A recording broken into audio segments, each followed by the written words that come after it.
Hello friends, welcome to Abees world. Fireman അല്ലെങ്കിൽ firewoman എക്സാമിന് PSC മുൻവർഷങ്ങളിൽ സ്പെഷ്യൽ ടോപ്പിക്കിൽ നിന്നും ചോദിച്ച ചോദ്യങ്ങളാണ് ഇന്നത്തെ ക്ലാസ്സിൽ ഉൾപ്പെടുത്തിയിട്ടുള്ളത്. നിങ്ങൾ ആദ്യമായിട്ടാണ് ഈ ചാനൽ കാണുന്നതെങ്കിൽ സബ്സ്ക്രൈബ് ചെയ്ത് സപ്പോർട്ട് ചെയ്യുക. അപ്പോൾ നമുക്ക് തുടങ്ങാം. ആദ്യത്തെ ചോദ്യം നോക്കാം. താഴെ പറയുന്നവയിൽ ഫയർ ട്രയാങ്കിൾ കൺസെപ്റ്റിൽ ഉൾപ്പെടാത്ത ഘടകം ഏത്? തന്നിരിക്കുന്ന ഓപ്ഷൻസ് നോക്കാം. ഓക്സിജൻ വാതകം, ഇന്ധനം, താപം, ജലം. ഇതിലേതാണ് ഫയർ ട്രയാങ്കിൾ കൺസെപ്റ്റിൽ ഉൾപ്പെടാത്ത ഘടകം? ആൻസർ ഓപ്ഷൻ ഡി, ജലം. അടുത്ത ചോദ്യം. താഴെ പറയുന്നവയിൽ ശരി ഏത്? ഓപ്ഷൻസ് നോക്കാം. ജ്വലനശേഷി കൂടിയ ദ്രാവകങ്ങളുടെ ഫ്ലാഷ് പോയിന്റ് വളരെ കൂടുതലാകുന്നു. ജ്വലനശേഷി കൂടിയ ദ്രാവകങ്ങളുടെ ഫ്ലാഷ് പോയിന്റ് വളരെ കുറഞ്ഞതാകുന്നു. ജ്വലനശേഷി കുറഞ്ഞ ദ്രാവകങ്ങളുടെ ഫ്ലാഷ് പോയിന്റ് വളരെ കുറവുള്ളതാകുന്നു. ജ്വലനശേഷിയുള്ള ദ്രാവകത്തിൻ്റെ താപം ഫ്ലാഷ് പോയിന്റ് എത്തിയാൽ ആയത് സ്വയം കത്തിപ്പടരുന്നു. ഇതിൽ ശരിയേത് എന്നാണ് ചോദിച്ചിട്ടുള്ളത്. ഇവിടെ ആൻസറായിട്ട് വരുന്നത് ഓപ്ഷൻ ബി ആണ്. ജ്വലനശേഷി കൂടിയ ദ്രാവകങ്ങളുടെ ഫ്ലാഷ് പോയിന്റ് വളരെ കുറഞ്ഞതാകുന്നു. അടുത്ത ചോദ്യം. ഒരു യൂണിറ്റ് മാസുള്ള ഒരു വസ്തുവിൻ്റെ ഊഷ്മാവ് 1 ഡിഗ്രി സെൽഷ്യസ് ഉയർത്തുന്നതിന് ആവശ്യമായ താപത്തെ ഏത് പേരിൽ സൂചിപ്പിക്കുന്നു? ഓപ്ഷൻസ് നോക്കാം. താപധാരിത, ദ്രവീകരണ ലീനതാപം, വിശിഷ്ട താപധാരിത, ബാഷ്പീകരണ ലീനതാപം. ഇവിടെ ആൻസറായിട്ട് വരുന്നത് ഓപ്ഷൻ സി ആണ്, വിശിഷ്ട താപധാരിത. അടുത്ത ചോദ്യം നോക്കാം. താഴെ കൊടുത്തിരിക്കുന്നവയിൽ ഇന്ധനത്തെ ഇല്ലാതാക്കിക്കൊണ്ട് അഗ്നിശമനം നടത്തുന്ന രീതി ഏതാണ്? Options starvation, smothering, blanketing, cooling. Answer option A, starvation. ഇന്ധനത്തെ ഇല്ലാതാക്കിക്കൊണ്ട് അഗ്നിശമനം നടത്തുന്ന രീതിയാണ് സ്റ്റാർവേഷൻ. അടുത്ത ചോദ്യം. താഴെ കൊടുത്തിരിക്കുന്നവയിൽ സൂര്യനിൽ നിന്ന് ഭൂമിയിലേക്ക് താപപ്രസരണം നടക്കുന്നത് ഏതു വിധമാണ്? ഓപ്ഷൻസ് ചാലനം, സംവഹനം, വികിരണം, പ്രതിഫലനം. ആൻസർ ഓപ്ഷൻ സി ആണ്, വികിരണം. അടുത്ത ചോദ്യം നോക്കാം. താഴെ കൊടുത്തിരിക്കുന്നവയിൽ MSDSന്റെ പൂർണ്ണരൂപം ഏത്? തന്നിരിക്കുന്ന ഓപ്ഷൻസ് നോക്കാം. Mineral safety data sheet, material security data sheet, material safety data sheet, material stocking data sheet. MSDSന്റെ പൂർണ്ണരൂപം ഏതാണ്? ആൻസർ ഓപ്ഷൻ സി ആണ്, മെറ്റീരിയൽ സേഫ്റ്റി ഡാറ്റ ഷീറ്റ്. അടുത്ത ചോദ്യം. പോർട്ടബിൾ ഫയർ എക്സ്റ്റിങ്ക്യൂഷറുമായി ബന്ധപ്പെട്ട് പാസിൻ്റെ പൂർണ്ണരൂപം ഏത്? തന്നിരിക്കുന്ന ഓപ്ഷൻസ് നോക്കാം. Pull aim, squeeze and sweep, push aim, sort and sweep, pick aim, set and sweep, put, arrange, sort and separate. ഇവിടെ ആൻസറായിട്ട് വരുന്നത് ഓപ്ഷൻ എ ആണ്, pull aim, squeeze and sweep. പാസിൻ്റെ പൂർണ്ണരൂപമാണ് pull aim, squeeze and sweep. അടുത്ത ചോദ്യം. താഴെ കൊടുത്തിരിക്കുന്നവയിൽ പെട്രോളിൽ ഉണ്ടാകുന്ന തീപിടുത്തത്തെ കൈകാര്യം ചെയ്യുന്നതിന് ഏറ്റവും ഉചിതമായ എക്സ്റ്റിങ്ക്യൂഷിംഗ് മീഡിയം ഏത്? ഓപ്ഷൻസ് നോക്കാം. ജലം, പത, dry chemical powder, carbon dioxide. ഇവിടെ ആൻസറായിട്ട് വരുന്നത് ഓപ്ഷൻ ബി ആണ്, പത. പെട്രോളിൽ ഉണ്ടാകുന്ന തീപിടുത്തത്തെ കൈകാര്യം ചെയ്യുന്നതിന് ഏറ്റവും ഉചിതമായ എക്സ്റ്റിങ്ക്യൂഷിംഗ് മീഡിയമാണ് പത അല്ലെങ്കിൽ ഫോം. അടുത്ത ചോദ്യം നോക്കാം. ഗാർഹിക പാചകവാതക സിലിണ്ടറിൽ നിന്ന് LPG ലീക്കായാൽ ആയത് ഗന്ധം കൊണ്ട് തിരിച്ചറിയുന്നതിന് LPGയോടൊപ്പം ചേർക്കുന്ന രാസപദാർത്ഥം. ഓപ്ഷൻസ് നോക്കാം. എത്തനത്തിയോൾ അല്ലെങ്കിൽ ethyl mercaptan, ethyl fluoride, ethyl butane, ethyl benzene. ഇവിടെ ആൻസറായിട്ട് വരുന്നത് ഓപ്ഷൻ എ ആണ്, എത്തനത്തിയോൾ അല്ലെങ്കിൽ ഈഥെയിൽ മെർക്യാപ്റ്റൻ.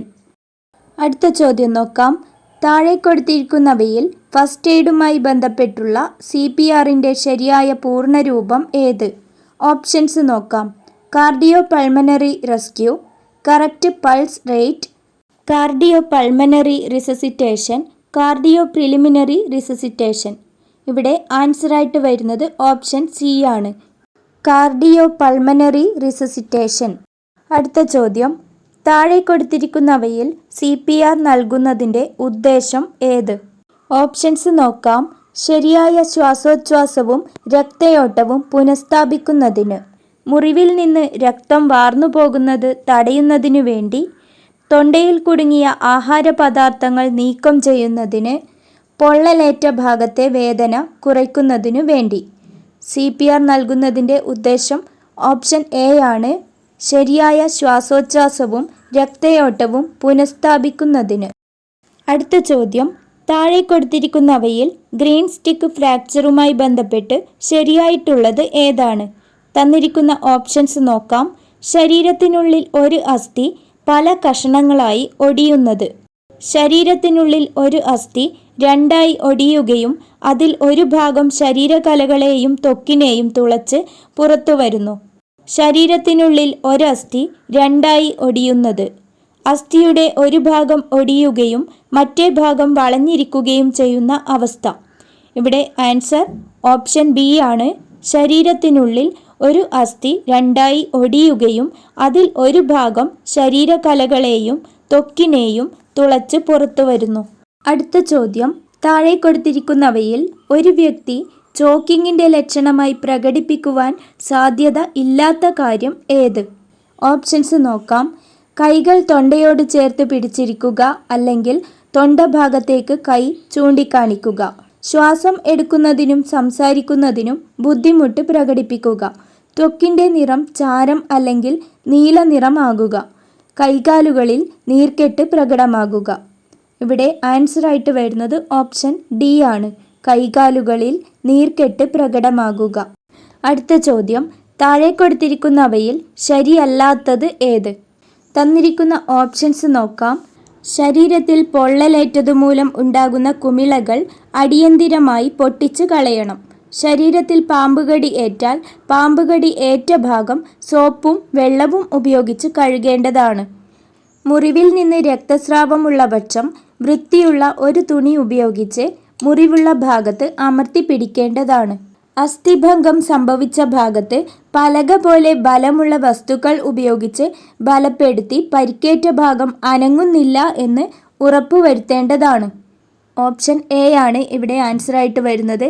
ശരീരത്തിൽ പൊള്ളലേറ്റതുമൂലം ഉണ്ടാകുന്ന കുമിളകൾ അടിയന്തിരമായി പൊട്ടിച്ചു കളയണം. തന്നിരിക്കുന്നവയിൽ തെറ്റായ പ്രസ്താവനയാണ് ഇത്. അടുത്ത ചോദ്യം, ഹൃദയത്തിൻ്റെ സാധാരണ ചലനക്രമം വീണ്ടെടുക്കുന്നതിന് സഹായകരമായ ഒരു ഉപകരണമാണ് AED.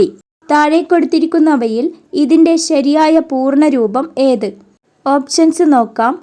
Automatic electrical defibrillator, automated external defibrillator, automatic external defibrillator, artificial external defibrillator. ഇവിടെ ആൻസറായിട്ട് വരുന്നത് ഓപ്ഷൻ ബി ആണ്. Automated external defibrillator. അടുത്ത ചോദ്യം നോക്കാം. താഴെ കൊടുത്തിരിക്കുന്നവയിൽ എപ്പിഗ്ലോട്ടിസിൻ്റെ ധർമ്മം എന്ത്? തന്നിരിക്കുന്ന ഓപ്ഷൻസ് നോക്കാം. ഭക്ഷണവും വെള്ളവും ശ്വാസനാളത്തിലേക്ക് പ്രവേശിക്കുന്നത് തടയുന്നു. ഭക്ഷണവും വെള്ളവും ശ്വാസനാളത്തിലേക്ക് കടത്തിവിടുന്നു. ശ്വസിക്കുന്ന വായുവിനെ ശുദ്ധീകരിക്കുന്നു. ശ്വാസകോശത്തിൽ എത്തുന്ന വായുവിൽ നിന്ന് ഓക്സിജനെ വേർതിരിക്കുന്നു. ഇവിടെ ആൻസറായിട്ട് വരുന്നത് ഓപ്ഷൻ എ ആണ്. ഭക്ഷണവും വെള്ളവും ശ്വാസനാളത്തിലേക്ക് പ്രവേശിക്കുന്നത് തടയുന്നു. ഇതാണ് എപ്പിഗ്ലോട്ടിസിൻ്റെ ധർമ്മം. അടുത്ത ചോദ്യം നോക്കാം. താഴെ കൊടുത്തിരിക്കുന്നവയിൽ പാമ്പുകടി ഏറ്റതിൻ്റെ ലക്ഷണങ്ങൾ ഏതെല്ലാം? തന്നിരിക്കുന്ന ഓപ്ഷൻസ് നോക്കാം. പാമ്പിൻ്റെ പല്ലുകൾ ഇറങ്ങിയതിൻ്റെ പാടുകൾ, കടിയേറ്റ ഭാഗത്ത് ഭയങ്കര വേദന, കടിയേറ്റ ഭാഗത്തിന് ചുറ്റും നീർക്കെട്ടും ചുമപ്പ് നിറവും, മനം പുരട്ടലും ഛർദിയും. ഇവിടുത്തെ ആൻസറായിട്ട് വരുന്നത് ഓപ്ഷൻ ഡി ആണ്. മേൽ കാണിച്ചിരിക്കുന്നവയെല്ലാം. അടുത്ത ചോദ്യം, മുറിവിൽ നിന്ന് രക്തം ശക്തിയായി പുറത്തേക്ക് തെറിക്കുകയും ആയതിന് കടും ചുവപ്പ് നിറമാണെങ്കിൽ ഏത് തരം രക്തസ്രാവത്തെ സൂചിപ്പിക്കുന്നു? ഓപ്ഷൻസ് നോക്കാം. സിരകൾ മുറിഞ്ഞുള്ള രക്തസ്രാവം, സൂക്ഷ്മ രക്തക്കുഴലുകളിൽ നിന്നുള്ള രക്തസ്രാവം, ധമനികൾ മുറിഞ്ഞുള്ള രക്തസ്രാവം, മേൽപ്പറഞ്ഞവയൊന്നുമല്ല. ഇവിടെ ആൻസറായിട്ട് വരുന്നത് ഓപ്ഷൻ സി ആണ്. ധമനികൾ മുറിഞ്ഞുള്ള രക്തസ്രാവം. അപ്പോൾ ഫയർമാൻ അല്ലെങ്കിൽ ഫയർവുമൺ എക്സാമിൽ സ്പെഷ്യൽ ടോപ്പിക്കിൽ നിന്നും ചോദിച്ച മുൻവർഷ ചോദ്യങ്ങളാണ് ഇന്നത്തെ ക്ലാസ്സിൽ നമ്മൾ ഡിസ്കസ് ചെയ്തത്. നിങ്ങൾക്ക് ഈ ക്ലാസ് ഇഷ്ടമായെങ്കിൽ ലൈക്ക് ചെയ്യുക, വീഡിയോ മറ്റുള്ളവർക്ക് കൂടി ഷെയർ ചെയ്തു കൊടുക്കുക. അതുപോലെ നിങ്ങൾ ആദ്യമായിട്ടാണ് ഈ ചാനൽ കാണുന്നതെങ്കിൽ സബ്സ്ക്രൈബ് ചെയ്ത് സപ്പോർട്ട് ചെയ്യുക. ക്ലാസ്സിനെ കുറിച്ചുള്ള നിങ്ങളുടെ അഭിപ്രായങ്ങൾ കമൻറ്റ് ചെയ്യുക. താങ്ക്